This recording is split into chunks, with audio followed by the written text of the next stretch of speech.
অজু করার তরিকা অজুতে নিয়ত করা সুন্নত বিসমিল্লাহ পড়া সুন্নত দোনো হাতের কবজি সহ তিনবার দোয়া সুন্নত তিনবার মেসওয়াক করা সুন্নত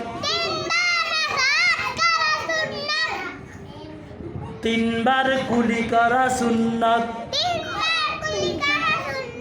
তিনবার নাকে পানি দেওয়া সুন্নত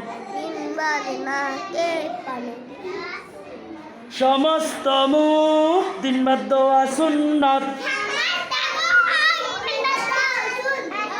ডান হাতের কনুই সহ তিনবার দোয়া সুন্নত বাম হাতের কনুই সহ তিনবার দোয়া সুন্নত